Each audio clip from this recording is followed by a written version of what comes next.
કાગભૂસુંડીજી કહે છે, હે ગરુડજી સાંભળો. પછી શિવજી ત્યાં આવ્યા જ્યાં શ્રી રઘુવીર હતા અને ગદગદ વાણીથી સ્તુતિ કરવા લાગ્યા. તેમનું શરીર પુલકાવલીથી રોમાંચિત થઈ ગયું. હે રામ, હે રામા રમણ, લક્ષ્મીકાંત, હે જન્મ મરણના સંતાપનો નાશ કરનારા, આપનો જય હો. આવાગમનના ભયથી વ્યાકુળ આ સેવકની રક્ષા કરો. હે અવધપતિ, હે દેવતાઓના સ્વામી, હે રમાપતિ, હે વિભો, હું શરણાગત એટલું જ માંગુ છું કે હે પ્રભુ મારી રક્ષા કરો. હે 10 માથા અને 20 ભુજાઓવાળા રાવણનો વિનાશ કરીને પૃથ્વીના સર્વે મહાન રોગો કષ્ટોને દૂર કરનારા શ્રી રામચંદ્રજી, રાક્ષસ સમૂહ રૂપી જે પતંગિયા હતા તે સર્વે આપના બાણરૂપી અગ્નિના પ્રચંડ તેજથી ભસ્મ થઈ ગયા. આપ પૃથ્વી મંડળના અત્યંત સુંદર આભૂષણ છો. આપ શ્રેષ્ઠ બાણ, ધનુષ અને ભાતો ધારણ કરેલા છો. મહાન મદ, મોહ અને મમતારૂપી રાત્રિના અંધકાર સમૂહને નાશ કરવા માટે આપ સૂર્યના તેજોમય કિરણ સમૂહ છો. કામદેવરૂપી ભીલે મનુષ્યરૂપી હરણોના હૃદયમાં કુભોગરૂપી બાણ મારીને તેમને પાડી દીધા છે. હે નાથ, હે પાપ તાપનું હરણ કરનારા હરે, તેને મારીને વિષયરૂપી વનમાં ભૂલા પડેલા આ પામર અનાથ જીવોની રક્ષા કરો.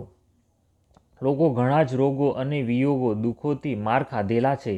તે સર્વે આપના ચરણોના નિરાદરનું ફળ છે. જે મનુષ્ય આપના ચરણ કમળોમાં પ્રેમ નથી કરતા તે અગાધ ભવસાગરમાં પડ્યા છે. જેને આપના ચરણ કમળોમાં પ્રીતિ નથી તે નિત્ય અત્યંત દીન, મલિન, ઉદાસ અને દુઃખી રહે છે.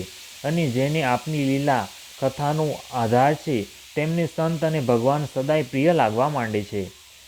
તેમને ન રાગ આસક્તિ છે, ન લોભ માન નથી અને મદ પણ નથી. તેમને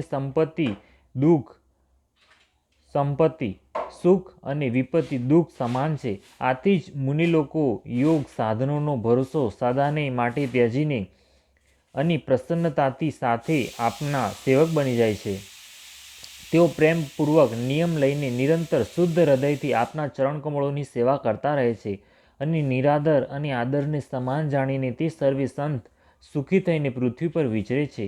હે મુનિના મનરૂપી કમળના ભ્રમર, હે મહારણધીર, હે અજય શ્રી રઘુવીર, હું આપને ભજું છું, આપની શરણ ગ્રહણ કરું છું. હે હરિ, આપનું નામ જપું છું અને આપને નમસ્કાર કરું છું. આપ જન્મ મરણરૂપી રોગનું મહાન ઔષધ અને અભિમાનના શત્રુ છો. આપ ગુણશીલ અને કૃપાના પરમ સ્થાન છો. આપ લક્ષ્મીપતિ છો. હું આપને નિરંતર પ્રણામ કરું છું. હે રઘુનંદન, આપ જન્મ મરણ સુખ દુઃખ રાગ દ્વેષ દ્વંદ સમૂહનો નાશ કરો. હે પૃથ્વીનું પાલન પોષણ કરનારા રાજન, આ દીનજન સામે પણ દ્રષ્ટિ કરો. હું વારંવાર આપશ્રી પાસે એ જ વરદાન માંગુ છું કે મને આપના ચરણ કમળોની અચળ ભક્તિ અને આપના ભક્તોનો સત્સંગ સદાય પ્રાપ્ત થાય. હે લક્ષ્મીપતિ, હર્ષિત થઈને મને એ જ આપો. શ્રી રામચંદ્રજીના ગુણોનું વર્ણન કરીને ઉમાપતિ મહાદેવજી હરખાઈને કૈલાસમાં ચાલ્યા ગયા. પછી પ્રભુએ વાનરોને સર્વે પ્રકારે સુખ આપનાર ઉતારા અપાવ્યા. હે ગરુડજી સાંભળો. આ કથા સર્વેને પવિત્ર કરનારી, દૈહિક, દૈવિક, ભૌતિક ત્રણેય પ્રકારના તાપોનો અને જન્મ મૃત્યુના ભયનો નાશ કરનારી છે. મહારાજ શ્રી રામચંદ્રજીના કલ્યાણમય રાજ્યાભિષેકનું ચરિત્ર નિષ્કામ ભાવથી સાંભળીને મનુષ્ય વૈરાગ્ય અને જ્ઞાન પ્રાપ્ત કરે છે. અને જે મનુષ્ય સકામ ભાવથી સાંભળે અને જે ગાય છે તે અનેક પ્રકારના સુખ અને સંપત્તિ પામે છે. તેઓ જગતમાં દેવ દુર્લભ સુખોને ભોગવીને અંતકાળે શ્રી રઘુવીરના પરમધામમાં જાય છે. અને જે જીવનમુક્ત, વિરક્ત અને વિષય સાંભળે છે તે ક્રમશઃ ભક્તિ, મુક્તિ અને નવીન સંપત્તિ, નિત્ય નવા ભોગ પામે છે. હે પક્ષીરાજ ગરુડજી, મેં પોતાની બુદ્ધિની પહોંચ પ્રમાણે રામકથાનું વર્ણન કર્યું છે, જે જન્મ મરણના ભય અને દુઃખને હરનારી છે.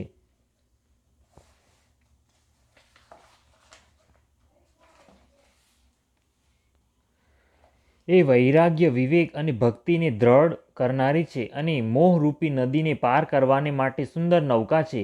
અવધપુરીમાં નિત નવા મંગળોત્સવ થાય છે. સર્વે વર્ગોના લોકો પ્રસન્નતાપૂર્વક રહે છે.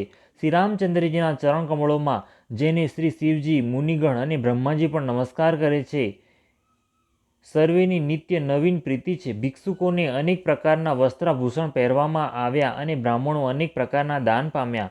વાનરો બધા બ્રહ્માનંદમાં મગ્ન છે. પ્રભુના ચરણોમાં સર્વેનો પ્રેમ છે. તેમણે દિવસ જતાં જાણ્યા જ નહીં અને વાતો વાતોમાં 6 મહિના વીતી ગયા. તે લોકોને પોતાનું ઘર ભૂલાઈ ગયા. જાગ્રતની વાત જ શું, તેમને સ્વપ્નમાંય ઘરની યાદ આવતી નથી. જેમ સંતોના મનમાં બીજાનો દ્રોહ કરવાની વાત ક્યારેય નથી આવતી. પછી શ્રી રઘુનાથજીએ સર્વે સખાઓને બોલાવ્યા. સર્વેએ આવીને આદર સહિત શીશ નમાવ્યું. ઘણા જ પ્રેમથી શ્રી રામચંદ્રજીએ તેમને પોતાની પાસે બેસાડ્યા અને ભક્તોને સુખ આપનારા કોમળ વચન કહ્યા. તમે લોકોએ મારી ઘણી સેવા કરી છે. મોં ઉપર કઈ રીતે તમારા વખાણ કરું? મારા હિતને માટે તમે લોકોએ ઘરોને અને સર્વે પ્રકારના સુખોને ત્યજી દીધા. એથી જ તમે મને અત્યંત પ્રિય લાગી રહ્યા છો. નાના ભાઈ, રાજ્ય, સંપત્તિ, જાનકી, પોતાનું શરીર, ઘર, કુટુંબ અને મિત્ર એ સર્વે મને પ્રિય છે, પરંતુ તમારા સમાન નહીં. હું ખોટું નથી કહેતો. મારો સ્વભાવ છે સેવક સર્વેને પ્રિય લાગે છે. આ નીતિ નિયમ છે, પરંતુ મારો તો દાસ પર સ્વાભાવિક વિશેષ પ્રેમ છે. હે સખાગણ, સર્વે લોકો ઘેર જાઓ, ત્યાં દ્રઢ નિયમથી મને ભજતા રહેજો. મને સદા સર્વવ્યાપક અને સર્વેનું હિત કરનાર જાણીને અત્યંત પ્રેમ કરજો. પ્રભુના વચન સાંભળીને સર્વે સર્વ પ્રેમ મગ્ન થઈ ગયા. એમ અમે કોણ છીએ અને ક્યાં છીએ આ દેહની સુધબુધ જ ભૂલી ગયા. તેઓ પ્રભુની સામે હાથ જોડીને એકી ટસે જોતા જ રહી ગયા. અત્યંત પ્રેમને કારણે કશું કહી નથી શકતા. પ્રભુએ તેમનો અત્યંત પ્રેમ જોયો. પછી એમને અનેક પ્રકારે વિશેષ જ્ઞાનનો ઉપદેશ આપ્યો. પ્રભુની સન્મુખ તે કશું કહી નથી શકતા. વારંવાર પ્રભુના ચરણ કમળોને જુએ છે.